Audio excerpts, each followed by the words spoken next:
and welcome to today's vlog. It is the 13th of May and today I am off for a pre-op before my surgery in a couple of weeks. So today I'm going to be talking you through a pre-op, what it entails, what you can expect from a pre-op, and just some tips and advice. So we're off to Bristol. It's going to take us a couple of hours to get there. Off we go.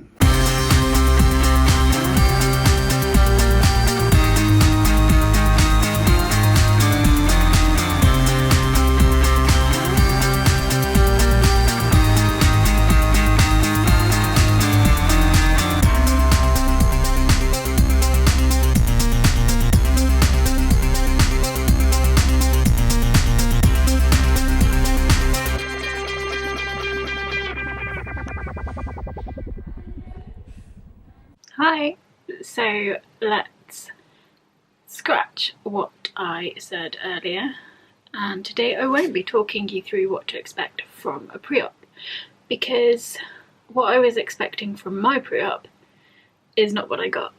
Now I've had countless pre-ops in my lifetime. I can remember the vast majority of them, and they've always been pretty much the same format. You get there are some standard forms to fill out. Sometimes you're sent these forms prior to the appointment to fill out at home just to save a little bit of time. And the questions on them are things like, do you have pacemaker? Do you suffer from angina? Do you have sleep apnea? What problems have you had with general anaesthetic before? Do you suffer from DVT? Sort of standard family history and patient history stuff. So you fill that questionnaire out. Quite often you'll get a blood test. You will have your blood pressure and your pulse oxygen level measured, just to sort of get a baseline for you. Sometimes, depending on what kind of surgery you're having, you might have an ECG. Other tests might be performed, again depending on what type of surgery you're having. You will always have to do an MRSA swab, and then you will usually see the doctor that's doing the surgery and an anaesthetist, as well as nurses who ask you lots of questions about your allergies, if you've got any foreign parts in your body, like things like implants, metal bits, screws, pins, false teeth, false boobs, anything like that. You'll be asked that sort of question as well. Yeah, and they take sort of a bit of a medical history. It's pretty standard stuff, and it's nothing to be scared of. It's all pretty standard, straightforward stuff. The only sort of bothersome bit is the blood tests, if you don't really like needles. But other than that, it's all pretty standard stuff. You get to see your surgeon. He'll tell you what to expect from the surgery. He'll explain the surgery to you. He'll ask you questions, he'll answer your questions, and then when you see an anaesthetist, the same sort of thing. They'll ask you if you've had trouble with it in the past. They'll ask you sort of a little bit about your family history, that sort of thing. And there'll be a big opportunity for you to ask questions as well. So that is what you should expect from a pre-op. A top tip is always take a list of your current medications with you, because they will always ask what they are, especially if you're going to be an inpatient, because basically they need to know your drug regime so they can continue that whilst you're an inpatient. But yeah, that's pretty much what you can expect from a pre-op. You might get some extra tests, you might not have as in-depth tests. Again, it can all depend on the surgery that you're having. So that's what I was expecting today. We drove 2.5 hours there. It took a lot longer to get back because the traffic was quite bad coming back through Bristol. The weather was horrible, it chucked it down the entire way there and back. COVID restrictions are in place in Southmead Hospital at the moment, so I had to go in on my own. I had to wear a mask, I had to sanitise my hands. A very helpful they have, I don't know what you'd call them, and I don't know if they're volunteers or paid, I don't know, but basically they're hospital helpers, and they have bright orange jackets on, and they hang around all over the place. So if you've got any questions, you need help, you're lost, you need anything, they're there to help you find it, which is really good. So I was met by a very helpful person who helped me check in and told me where to go, which was really great.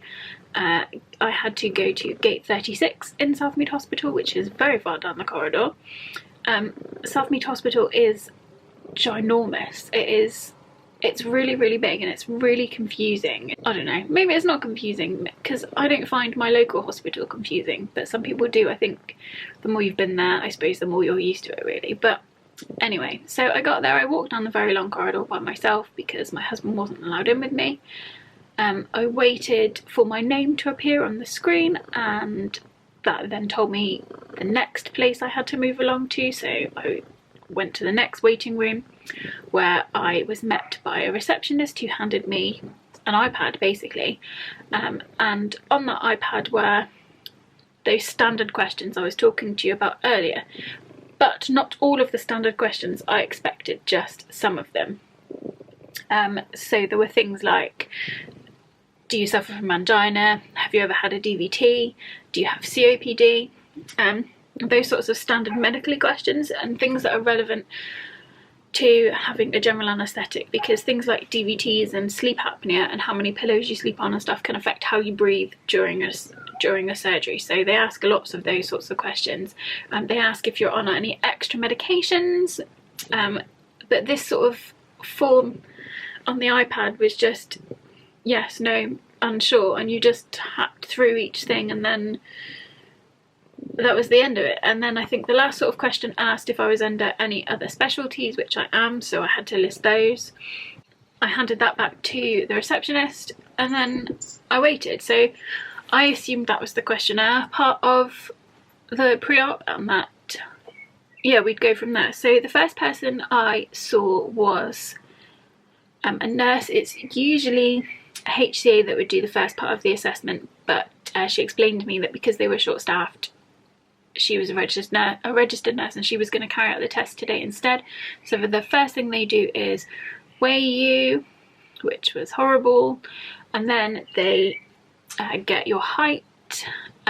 She then asked me if I'd had any cold or flu symptoms, if I'd ever had tuberculosis, if I'd ever had any bloodborne disorders, so things like HIV or AIDS, and some other sort of simple questions like that. She then took my pulse ox, which is just one of those little machines that clips on your finger, and it just gives a reading of your pulse and your oxygen level. So she did that. She then did my blood pressure, which was 180/24 if you're interested. My temperature had been taken on arrival to the unit, and I think it was 37.4, so that was recorded. And then she performed an ECG on me. I'd worn a dress, and I will say, if you're going to go and have a pre-op, wear something that's quite easy to get on and off, or just lift up, so that they can do the ECG and you don't have to lop all your clothes off. So she connected all the leads to me, and that is really, connecting the leads is really what takes the time. The actual ECG itself is about 10 seconds long.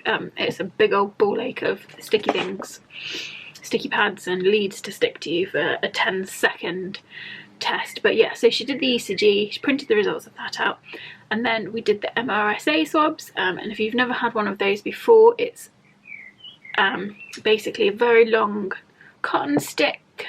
You might have seen them if you've had to have a COVID swab, or if you've done a lateral flow test. Very long cotton bud stick, and you swirl it around each nostril and then in your bikini line, which is super sexy, let me tell you. So she did all that. She then handed me a ginormous pot to do a wee sample in. I don't know how much wee she thought I was going to do, but the pot was very big. I was bundled along the corridor and into the next room to see the nurse, who was a bit cantankerous, really. He wasn't sort of very friendly, he didn't feel very approachable, he didn't put me at ease. He was a bit grumpy, a bit moody. And I get that I know that they've got really tough jobs, they're working really hard, things are really hard for them at the moment, I get that, but I don't know, I think a friendly attitude can go really far, especially when people are feeling uneasy, and I didn't get that from him. But anyway, so he asked me if I had false teeth.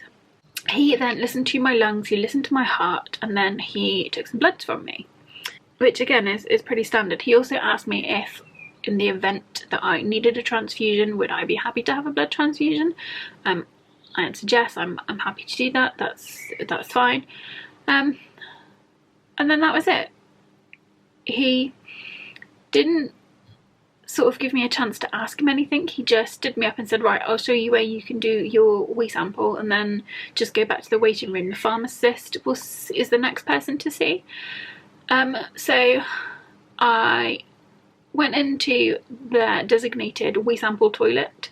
I weed into the ginormous tub, and then they have like a sort of a hatch on the wall that one side opens into the toilet and the other side opens into a clinical room, so that you on your side can put your wee in this hatch and then close the door, and then they on the other side in their clinical room can open the door and take that sample out. So basically you're not having to carry your pee around, which is always nice. Nobody wants to cup their pee around in a cup or a giant bucket. So I did that, popped back to the waiting room, and then I was seen by a pharmacist who was actually really lovely, really nice pharmacist. She basically had a list of my current medications that she had obtained from my GP. That's usually what they'll do. I also had taken a list of my current medications with me. This just makes sure that everything's tallied up together, that nothing's missed, that you're not taking something you shouldn't be taking, and that you're not. It's just sort of that double reassurance. This pharmacist then goes through your meds list with you, and if there's any drugs that you are on that you need to stop before your surgery, she will advise you to stop them and when to stop them. These will usually be things like blood thinners, so if you're on things like Clexane or warfarin, you might have to stop these for a few days prior to surgery because they can basically affect surgery outcomes. So she'll advise you what you should and shouldn't take. She writes that all down for you. She double checks what doses of everything you have and when you take it, so that this then can be transferred into your notes for when you are an inpatient. If you are just a day case surgery and you've had a pre-op, chances are they won't sort of be this in depth with your medication. They'll just ask for a list and advise you what you should stop. But if you're going to be an inpatient, they will usually check what you're on, how often you take it and when you take it, so that they can transfer that up to the ward when you are an inpatient. So yeah, and that was that. And then she said, right, she said, you can go now. And I said, oh, okay. I said, so I don't have to see anybody else? And she said, no, that's it, you're done. And that was it, I was done. I didn't get to ask any of my questions.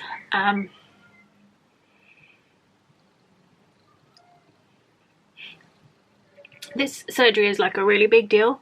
It's a big surgery, and I'm really scared. And of course I had questions, and I didn't get to see anyone to ask them. So like I said, I was fully expecting to see my consultant today, mostly because I've never actually met him before. I've spoken to him on the phone twice. The first time I spoke to him, he told me I was too fat for surgery. The second time I spoke to him, he told me that that was not the case and that I could have the surgery and that I was being put on the waiting list. So those are the only two times I've actually spoken to this consultant. And yeah, I was fully expecting to meet him today and have him explain the surgery to me and what he was going to do and what would happen after. But no, there was sort of none of that. And like I said before, quite often you see an anaesthetist as well, which I wanted to do today because the last, I think 5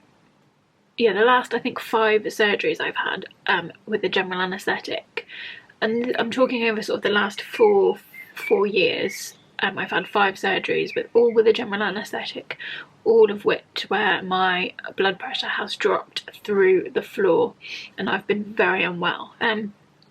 So I wanted to talk to somebody about that. I am going to be an inpatient in a hospital that I live very far away from, that my family are very far away from. and all of the sort of the letters and things that they send you prior to the appointment say that you shouldn't bring a big bag with you. You should only bring the bare minimum and then have your relative bring the rest of your stuff. Well, my husband's not going to drive a 4-hour, potentially 5-hour round trip to deliver me some pants the next day when I could just take them with him and save him that trip.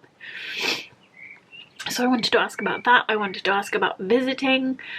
I wanted to ask how long I was going to be in hospital for, because they initially said 10 days with a couple of days in ICU. I don't know if that's still the case.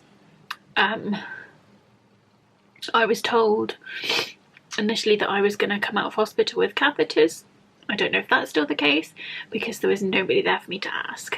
I haven't really told you what to expect from a pre-op, because that isn't what I got today. But like I mentioned at the start of this video, pre-ops are pretty standard, and all the ones I've had before are usually the status quo. That's what you're gonna get. You will get asked a bunch of questions. You should see an anaesthetist. You might not see an anaesthetist, I will point out, if you are fit and healthy and have no breathing problems, have no heart problems, anything like that. You're not gonna, chances are you won't see an anaesthetist, because there's no risk. There's sort of no abnormal risk to the surgery, so you might not see an anaesthetist. But if you have sort of any conditions or problems with general anaesthetic, I would say you should see one. You should get to see one. I think you should definitely get to see a consultant to sign a consent form more than anything. Every pre-op I've ever had, I've always signed a consent form, and I didn't this time because I didn't get to see my doctor. I don't know. It's been a really tough day, and outward factors haven't helped, so I am feeling pretty upset, pretty sorry for myself. I was hoping that today would alleviate some of my worries, especially as somebody that suffers from medically related PTSD. I was really hoping that I'd have this pre-op today, I'd feel a lot better about my surgery, I'd have my questions answered, and I would be good to go. As it is, that hasn't been the case. There is a telephone number on my hospital admission confirmation to call if you've got any questions and things. I am definitely gonna give them a ring just to find out the easy basic things, like how long am I going to be there for, and am I going to be able to take all of my stuff with me on that first day for the length of my stay, or is my husband going to have to trek all the way to Bristol to bring that stuff to me the next day? Hopefully somebody will be able to answer those questions for me tomorrow when I ring them. But other than that, I basically had the best part of a 5-hour road trip for a blood test today, which I could have had done here. I could have had it done at work. So that's quite frustrating. But there we go. I'm sure it'll be fine. I'm sure somebody knows what they're doing. I just hope today would help me feel a little bit easier. Oh well. So yeah, this video took a little bit of a turn. If you've watched it this far, then thank you. If you turned it off hours ago, then I absolutely don't blame you, because this has just been nonsense. But I will be back next week with a little life update, just to tell you what's going on, what's been happening, and what will be happening when I go into hospital. So that's coming next week. It's my birthday this weekend, which I was really looking forward to. I don't know if I am now. And I get to see my mum properly. I get to have tea at my mum's soon. So that's really good. So anyway, thank you as always for watching. Don't forget to subscribe for more of my puffy face, and I'll be back soon with another video.